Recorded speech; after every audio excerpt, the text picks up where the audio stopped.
Kai finds himself in a strange place where a girl with wings appears before him, asking for his help. Kai and his companions are observing a place called the graveyard, where demons are sealed. Saki, one of his friends, is confident in his determination to see the mission through, despite the dangers. She reflects on the mythical creatures and the Great War that took place long ago. Kai works for the Urzo Federation, which is responsible for studying and guarding the graveyard, and they are currently performing their duties there. Upon returning, their colleague Asheron comments that there is no point in working too hard, but Kai insists that they should take their responsibilities seriously. He refuses to be careless with such an important task. During a training session with a dangerous mythical beast, Saki notices that Kai is being too open with the creature and stops the session in time, warning him. The girl starts talking about a legend in which one person was able to defeat 4 great heroes: Demon Empress Vanessa, Lord of the Skies Inofria, Spirit Lord Kyuko Rikugen, and Beast King Wrath, the hero of the mythical beasts. Saki finds it hard to believe that such beings could have ever existed and doubts the reality of these events. After work, Saki approaches Asheron, who is lazily lying down, and asks him how long he plans to keep slacking off. She also reminds him that they need to congratulate Jean on her promotion. Jean has passed the most rigorous selection and has now been transferred to the capital, becoming part of the elite. At that moment, Jean texts Kai, but he claims he doesn't have time to meet up, though his friends suspect he's not being truthful. In the end, Kai decides to keep the meeting secret and quickly goes for a run. He waits for Jean, and when she arrives, he responds to her rather harshly. Jean informs him that she will soon be moving, and this is their last chance to see each other. She notices that Kai came in his training gear, and he explains that he didn't prepare for their meeting. Jean actually likes this, and she appreciates his honesty. They begin strolling around, buy ice cream, and Jean reminisces about how, when they were children, Kai accidentally wandered into the demon graveyard, which terrified her at the time. It was then that Kai first saw Sid's sword and vowed to protect the world from the demon's threat. Jean asks Kai what he thinks lies ahead for them in the future. However, during their conversation, something strange happens. Kai suddenly finds himself in ruins, not understanding what has occurred. Looking around, Kai sees a giant demon attacking him. He defends himself with his weapon case, shooting a special bullet made from elven artifacts at the beast. After defeating one of the demons,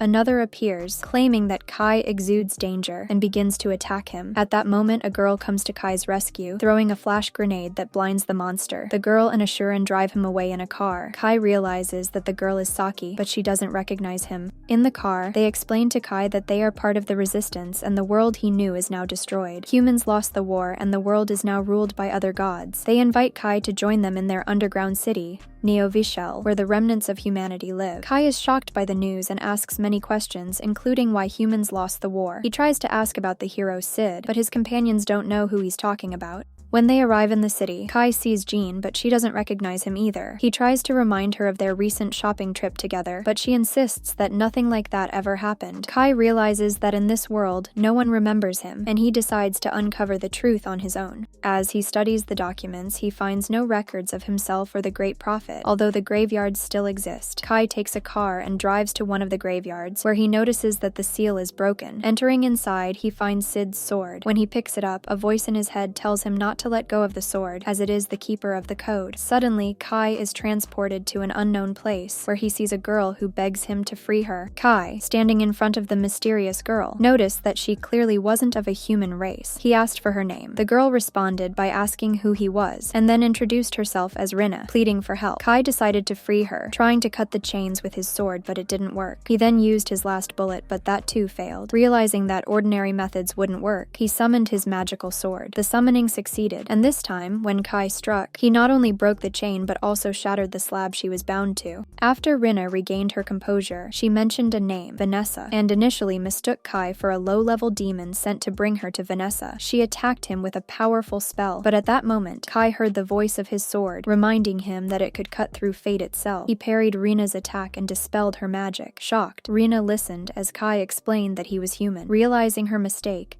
she apologized, thanked him for saving her, and asked him not to inquire about her race. She then revealed that she had been fighting Vanessa, the demon hero. Kai was surprised to hear this, Their conversation was interrupted by the sudden arrival of another girl who emerged from a portal. Kai urged Rinny to run, but the newcomer used teleportation magic to capture her. Kai couldn't just stand by as Rinny was taken. Summoning his forbidden blade, he cut through the spell and grabbed Rinna's hand, freeing her. After escaping, Rinna embraced Kai and thanked him for saving her, saying it was the first time anyone had hugged her. She shared how the Inobogi, spirits, and beast folk had always treated her as an outsider, and the demons had called her an ugly half-breed, which was why she had fought Vanessa. Kai in turn admitted that no one remembered him in this world. He explained to Rini that demons had taken over many cities and were winning the war. In response, Rin mentioned that when she first started fighting Vanessa, humans were still on the winning side. They decided to become friends. As they left the tomb, Rinna weakened, stumbled, and Kai helped her up, suggesting they go to the city. At first,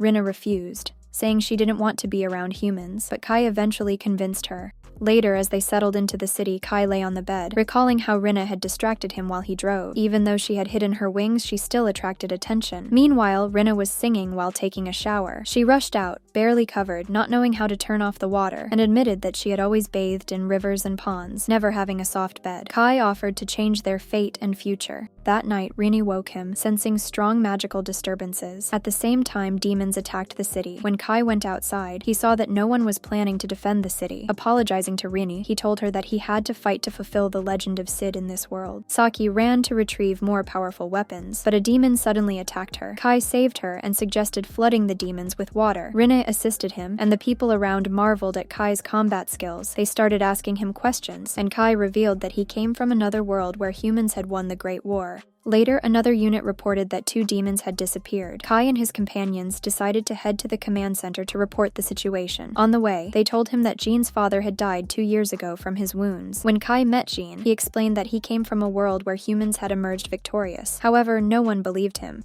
Jean started asking him about his world, astonished by the names he mentioned. Later, Farine invited him for a conversation. When Jean met Kai again in her usual attire, he realized that no one knew she was a woman. Gradually, Jean began to trust Kai and asked for his help in attacking the demons. At that moment, Rinna interrupted, warning that the attack would lead to heavy losses. Kai suggested an alternative plan. They should defeat Vanessa, and everything would change. He was ready to face Vanessa one-on-one, even though he realized that staying in this world was pointless, but he couldn't let his friends die. Their plan now was to attack the demon capital. Baron told them about a secret tunnel under the city, and the girls decided to rely on Kai's strength and experience as a guest from another world. The troops begin preparing for the upcoming assault. While Ryan reflects on Kai's kindness, the group sets out for battle through the tunnel. Saki expresses her displeasure that only the 4 of them are going to fight Vanessa. Ren reassures her, saying that she is very strong and won't lose to anyone. Kai adds that the demons won't notice them because humans lack magic. Jean thanks everyone who came to fight, and they rush forward into the battle. As they proceed, Kai recognizes the magical aura and easily defeats a demon. He uses his bullets to overcome the demons without much effort. Jean splits the group into smaller teams, and along the way, Farine suspects that it was Reen who used magic earlier. Reen then spots an imp summoning powerful demons. Farron saves a comrade and urges everyone to continue on their path. A powerful spell is cast on Jean, but it has no effect on her because she is wearing elven armor. She tells Kai to keep moving forward. Rinna casts a spell on them to hide them from sight, allowing a demon to pass by without noticing. Rinna and Kai instruct the others to wait in the room while they move ahead. A demon explains that the human surveillance system has detected their presence. Rinna insists that Kai continue on the path while she stays behind to deal with the demons herself. The demons sense different magical energies from Rinna, recognizing that she belongs to various races. Kai finally reaches Vanessa, the Empress of Darkness. Meanwhile, John continues battling a demon and successfully defeats it. Then, a 3-headed demon attacks them. Vanessa commands Kai to surrender and become her prisoner. Kai responds that he comes from a different story, where the war is nearly over, but Vanessa refuses to believe that humans could have defeated her. She recalls Sid and the seal of the tomb. Vanessa launches an attack on Kai, but he counters it with a spell of dispelling. He strikes back only to realize that it's a mirage. Vanessa begins to believe him. Vanessa then casts her devastating spell, powerful enough to destroy a fortress. Kai avoids the attack using the blade. Rinna arrives just in time to help Kai, but he notices that she is covered in wounds. Suddenly, an Alfrea creature attacks Vanessa, trying to capture her. However, Vanessa easily breaks free from the binding spell.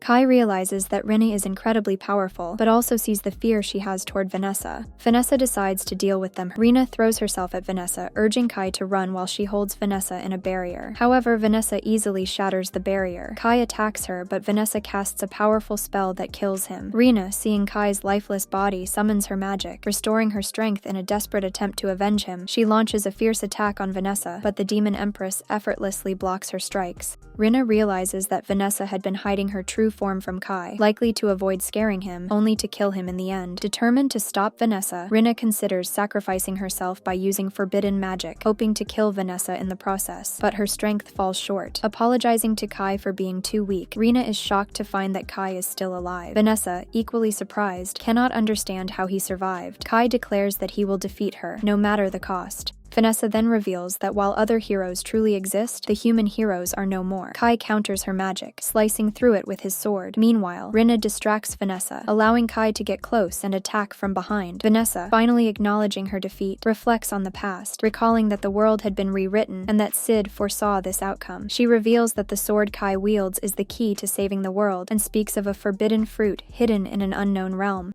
Before leaving, Vanessa tells Kai that next time they meet, it will be as a succubus, enveloping him in her love. The Resistance hears of the humans' victory, and Kai shares with them that they avoided the changes and aim to restore the world to its original state. Jean arrives to thank them for their help and announces that she will relinquish her leadership and join forces with another army to unite their strength. She invites Kai to fight alongside her, and he accepts. In a conversation during Jean's meeting, Kai tells Rinna that he will finish the Great War and restore the true world. Rinna remembers the time she was saved by a man in a cloak. Meanwhile, the army moves forward to assist others. Kai recalls when Rinna once sensed the presence of demons during a cleanup. They entered a building where a demon girl, using a barrier, blocked their path. The girl attacked Kai, but he deflected her magic with his sword. Introducing herself as the succubus Hinamaril, the demon girl greeted them, commenting on Kai's luck in defeating Vanessa. Kai asked why she had come. Hinamaril proposed a truce, suggesting they hand over the capital to the demons in exchange for not losing their advantage in the war. She supported his idea of attacking other races, even teasing that she would reward him with a kiss if they succeeded. She warned Kai to beware of Alfreya, the ruler of the heavens. Kai adding that Inobogi, a race of enhanced beings, are an improved version of humans who use powerful artifacts in battle. Jean then informs them that they are nearing their rest point. Rinna senses something is wrong and requests the hatch to be opened. Suddenly, they are attacked from above. Though they try to fight back, normal bullets prove ineffective. Kai and Rinna combine their powers to counter the attack. Later, Kai is surprised when they are given a single large tent to share. Jean enters and explains that the tent is meant for the command staff. Fallen then asks Kai to protect Jean at night since she is pretending to be a man.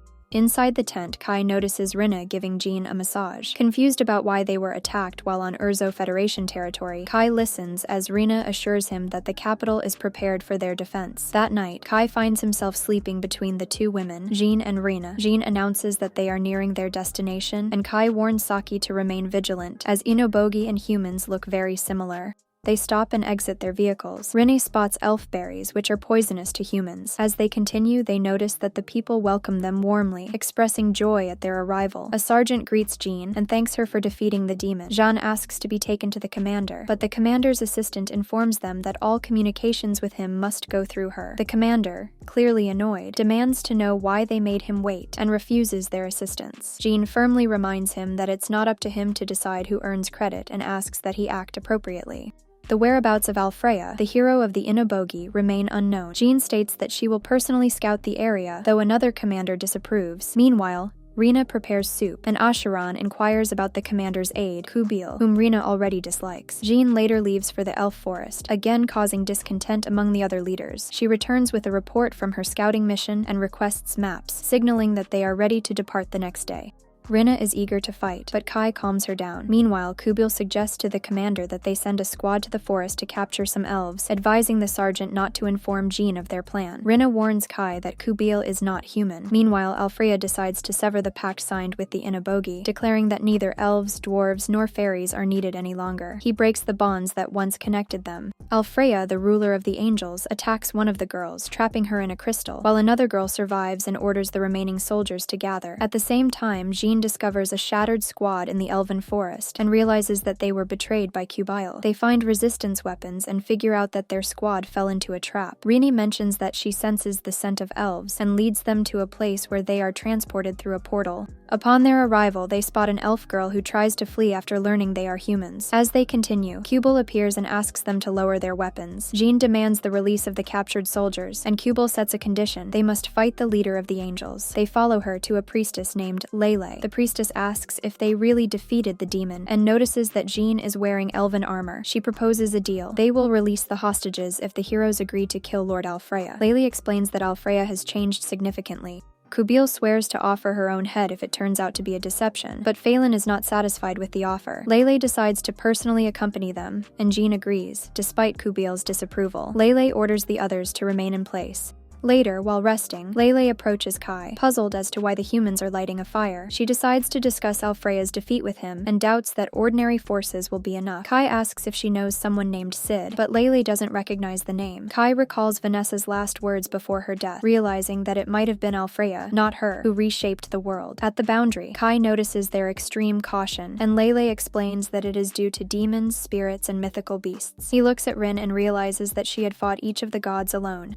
After passing through the portal, they see wounded angels but continue on, eventually encountering an angel warrior who attacks them. The warrior explains that those angels were punished under Alfreya's orders. During the battle, the angel realizes they are humans. Fallen urges them to stop fighting and continue their journey. Soon after, a strange creature attacks them, but Rinna stops it and tells Kai to move forward while she deals with the threat. As they progress, they encounter multiple seals that need to be activated to move further. Jean apologizes to Kai for the battle with Vanessa. Lele transports them to the Great Elder, who is trapped in a crystal. Alfreya is confused as to why his orders are being challenged, and declares that only angels have the right to live. Phelan and Kai's friends are locked in battle with a powerful female warrior. The warrior notices that Fallen wields blades made from god artifacts. Rinna strikes the warrior hard, slightly injuring her. The warrior, curious about Rinna's strength, asks who she really is, but Rinna simply replies that the only thing important to her is Kai. Meanwhile, Alfreya prepares to execute the great sorceress. Lele steps in to stop him, provoking an attack on herself. Kai saves her from the blow with his sword. Alfreya, surprised, questions if Kai is truly human. Kai insists that he is human and declares that he will protect the elven woman. He also mentions that he defeated Vanessa and claims that she was smarter than him, yet he still managed to overcome her with his sword. Jean then attacks Alfreya with her bow, to which Alfreya comments on the wasted years she of her life for using such a weapon. Jean shrugs it off, calling it a minor cost. Alfreya unleashes a barrage of attacks, but Jean deflects them with her elven armor. He then launches a powerful strike, but Lele protects everyone with her shield. Alfreya hurls a spear at them, which Kai manages to deflect. Lele attempts to break the crystal containing the great sorceress, but her blade shatters in the process. She is astonished by Alfreya's overwhelming power. At this point, Alfreya reveals his loyal servant, Rasterizer. Meanwhile, Rin continues to fight and her opponent wounds her wings. Enraged, Rin attacks furiously, destroying his armor. Phelan, alongside her squad, identifies that the wings are the warrior's weak point, and eventually the warrior surrenders. She admits defeat and explains that they purposely surrendered to let them pass. Phelan demands that she personally escort them to the upper levels. Rasterizer launches incredibly strong attacks, knocking Jean back, but Rinna intervenes to save her. This raises many questions for Jean. Kai questions Alfreya about Sid, the prophet, and wonders about the time when the world was rewritten. Alfreya recalls Sid and something entrusted to him. At this moment, Rasterizer turns on Alfreya, driven by memories of the hero Sid, and drags Alfreya into another dimension, erasing him. However, Alfreya reappears in front of them shortly after. They notice something is off about him. Alfreya claims he is now just an avatar. Kai recalls the previous rewriting of the world, and now sees that it was the hero who was altered this time. Alfreya attacks once again, and Rin tries to protect everyone, but is quickly overwhelmed. Lele realizes that Alfreya is using magic without relying on artifacts, and tries to reason with him, but he ignores her. He effortlessly shatters 7 of her shields. Kai attempts to convince Alfreya to stop, calling him a fake, but Alfreya remains unfazed, continuing his relentless assault. Rini lies unconscious as Kai continues to fight against Alfreya's avatar. He notices that every notch on Alfreya's blade instantly heals, just as his own sword rapidly recovered while breaking through barriers earlier. Alfreya boasts that this is the true power he wields. Summoning a magical blade of kings, Alfreya readies himself for another strike. Kai responds by pointing out that other heroes fought for their people, not for power. Alfreya swings his enormous sword, but Kai deftly dodges each attack. Jean, observing the fight, is impressed by his skill. Alfreya then unleashes a powerful attack that destroys part of the palace they're in. Undeterred, Kai counters and breaks Alfreya's shield, managing to wound him. However, Alfreya grabs Kai by the throat, but Jean and Lele combine their powers to create a massive attack that obliterates everything in its path, severing Alfreya's arm. Enraged, Alfreya is momentarily stunned, and Kai seizes the opportunity to land a decisive blow, defeating him. Alfreya regains his composure and, in his final moments, warns that the palace will soon collapse. He apologizes to Lele, admitting his mistakes. He shares that Sid entrusted him with the understanding that what exists and what should have existed are influenced by hate. Before fading, Alfreya implores Kai to bring peace to the world. At that moment, the girl trapped in the crystal is freed. Kai tries to learn when Alfreya began to change and why Rasterizer attacked them. Meanwhile, Rena recalls a man in a cloak who saved her and how she saw Rasterizer in the sky. She wakes up and embraces Kai, relieved. Jean interrupts and insists they need to talk. They discuss Rena's race and what she truly is. Jean doesn't see Rena as an enemy and asks to touch her wings, confirming their connection. Lele and Jean agree to a year-long truce with the Inagods. As a gesture of goodwill, they gift Kai and his companions elven weapons and ammunition. The Inagods will also send one of their own to accompany them. They explain that everything started when Alfreya and the hero of beasts held secret discussions. Lele is chosen as the escort, and the all notices that she stays close to Kai, prompting some jealousy from Ryan. Despite this, Kai happily agrees to have her join them on their journey. Upon their return, Jean reports on the successful truce. However, their leader expresses dissatisfaction, fearing that humans will now be seen as a greater threat. Fallen defends the leader, remarking that although he's proud, he is a brilliant tactician. Meanwhile, the spirit hero, Rikugan, and the Fang King, Reihariru, discuss the defeats of Vanessa and Alfreya, realizing that they are now the only two remaining. Reihariru ominously states that the spirits will soon vanish from this world. Rairin attacks Rikugan, and a fierce battle ensues. Rikugan realizes that Rairin is under the control of Rasterizer. He grabs her by the head, but she manages to escape. Meanwhile, Kai and his companions are traveling south along a road. Lele warns them that if they encounter anyone, their vehicle could be wrecked. Rinny disapproves of Lele sitting close to Kai and is concerned that people might see Lele's true form. However, Lele assures them that strangers will only see her usual appearance, unlike Rini, who doesn't know how to disguise herself like that. Jean asks Lele how much farther they have to go, and Lele estimates about half a day. As they continue, they notice that something has been gnawing on the trees, suggesting that mythic beasts have attacked. Meanwhile, Rairin realizes that Rikugan has dispersed herself into multiple pieces to protect her core. Rikugan manages to escape, and Rairin decides not to pursue her further. Kai and his friends take a break at a hot spring. Lele notices that Rina heals very quickly and comments on her large chest. In response,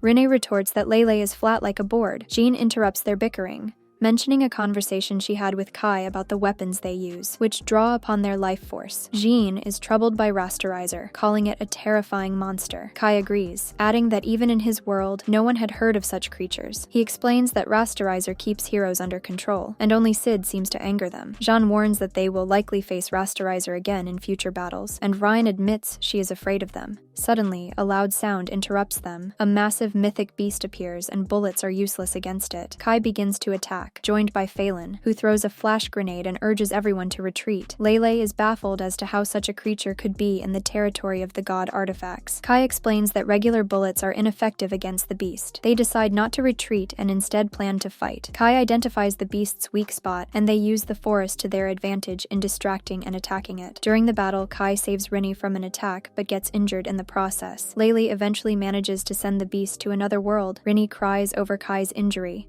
Later at their camp, Rena falls asleep on Kai, while Jean and the others also rest. However, they are awakened by a mysterious voice that they all recognize. They decide to investigate the source of the voice. Kai begins to share stories about structures in his own world, mentioning something akin to a burial or burial site, hinting at the sacredness and mystery tied to such places.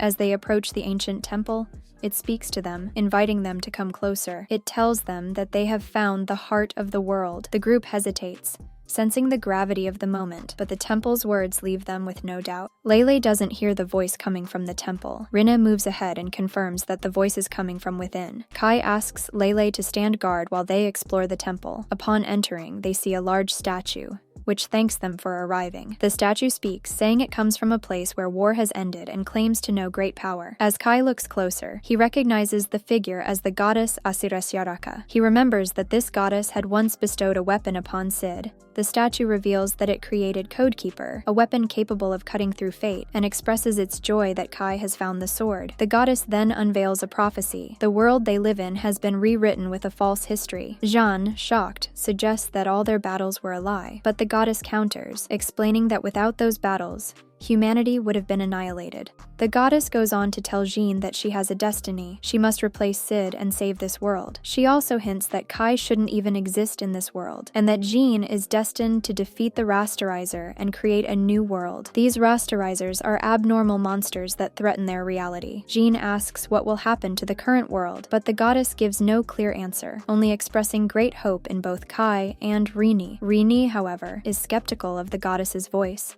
As they leave the temple, Jean chooses not to reveal the full truth of what happened to Lele. Lele then asks Rina to gather some berries for healing. Meanwhile, Kai promises Jean that he'll be with her until the very end. Curious, she asks about their relationship in the previous world, and Kai reveals that they were best friends since childhood. During the journey, Lele tries to persuade Kai to drink a special potion, but Rinne warns against it, fearing it might kill him. Lele decides to take a sip herself and nearly dies from it. Kai eventually agrees to drink it, realizing that it could help. While traveling, Kai notices a graveyard that supposedly seals away spirits. Rinne senses danger as they become surrounded by an enemy force, prompting the group to engage in battle. Their bullets prove useless against these spirits, so they must burn them to destroy them. A new squad arrives to assist them by burning the spirits, and Jian thanks them for their help. However, Rina warns that more spirits remain nearby. Soon they are trapped within a large barrier dome. Kai uses one of his special bullets to open a passage through the barrier, allowing the group to escape. The squad leader asks Jean to visit another location with them. As they arrive, they notice a spirit that resembles a lake. Suddenly, the hero of spirits, Rikugen, appears before them. A tense battle unfolds with the spirit hero Rikugen. She suddenly attacks the main characters, using her powers to destroy their vehicles. In response, Kai strikes her with a powerful blow from his sword, cutting her in half, and orders his allies to concentrate the flame of their flamethrowers. However, Rikugen quickly regenerates and counterattacks with fire, but Kai deflects the attack with his sword. She notices that he possesses the Codekeeper, which surprises her greatly. Meanwhile, Rasterizer also detects the contact between the spirit and the Codekeeper.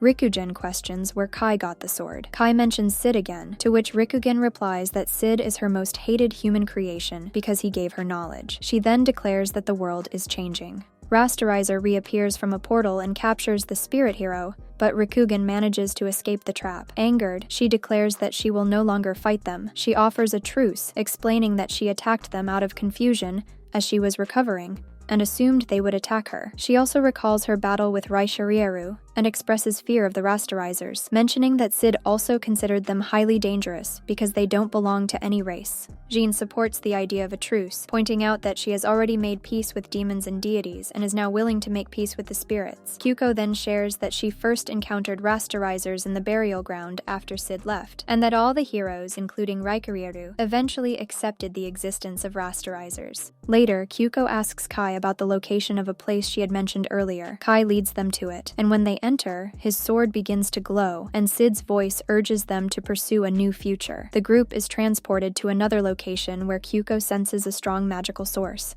They find Alfreya sealed in stone. Kyuko notes that he is not just frozen, and soon Rasterizer arrives, reacting to the unauthorized intrusion. Rasterizer attempts to attack the group and sends them back. Kyuko notices that Rasterizer only targets those who remember Sid. Jean tries to return, but Lele stops her, suggesting they need a plan. Meanwhile, Kyuko and Kai continue fighting. Kyuko asks Rina why she isn't joining the fight against Rasterizer, and Rina admits that she is terrified of it. Kyuko then freezes and shatters Raichiriru, but Rasterizer rewrites reality. Kyuko wonders how they won the last time, and Kai explains that everything hinges on his sword. They grab the deity hero and escape using the sword that cuts through time, with Rasterizer pursuing them. In this world, Rasterizer won't be able to rewrite itself. Lele creates elven weapons to aid in their fight, but then the true Rasterizer emerges from the portal, possessing overwhelming power. Rina recalls a memory where Sid was protecting her while fighting alongside her. He was injured, and Rina was captured. She expresses her fear of being left alone again, but Kai reassures her that he will stay with her. Suddenly, Rasterizer attacks Kai through a portal,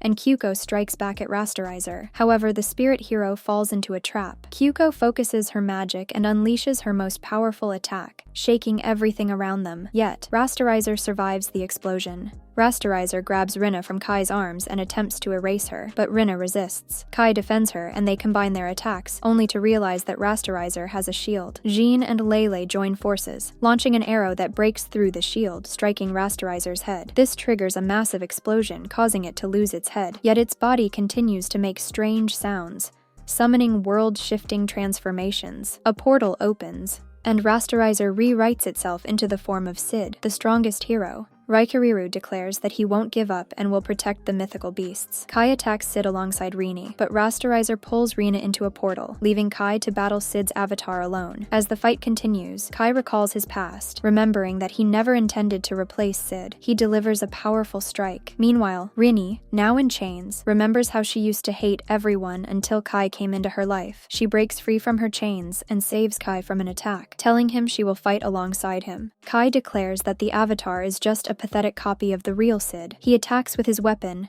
shattering the avatar's sword. The avatar's arm grows back, attempting to strike Kai, but Rini throws Kai her sword. Kai unleashes his most powerful attack, slicing the arm and the avatar in half. As he notices a portal and sees Rina beside it, she smiles, and Kai is transported back to his childhood, flying through the burial ground. But instead of a sword, he sees Rina bound in chains. He opens his eyes again and Rina is standing before him. She confesses her feelings of love for him and asks what he feels for her. Before Kai can answer, Jean and Lele interrupt, concerned for Kai and showing signs of jealousy. Kyuko is revealed to have survived, but she mentions that it will take a long time for her to fully recover. Lele asks them not to destroy the statue of Alfreya, realizing that the clue they need lies with Raikuriru. The statue acknowledges that the metamorphoses continue, but thanks to Rina and Kai, the world will not be rewritten. Kai tells Rina that Sid entrusted him with the responsibility of protecting her. He takes her hand and together they walk off into the sunset.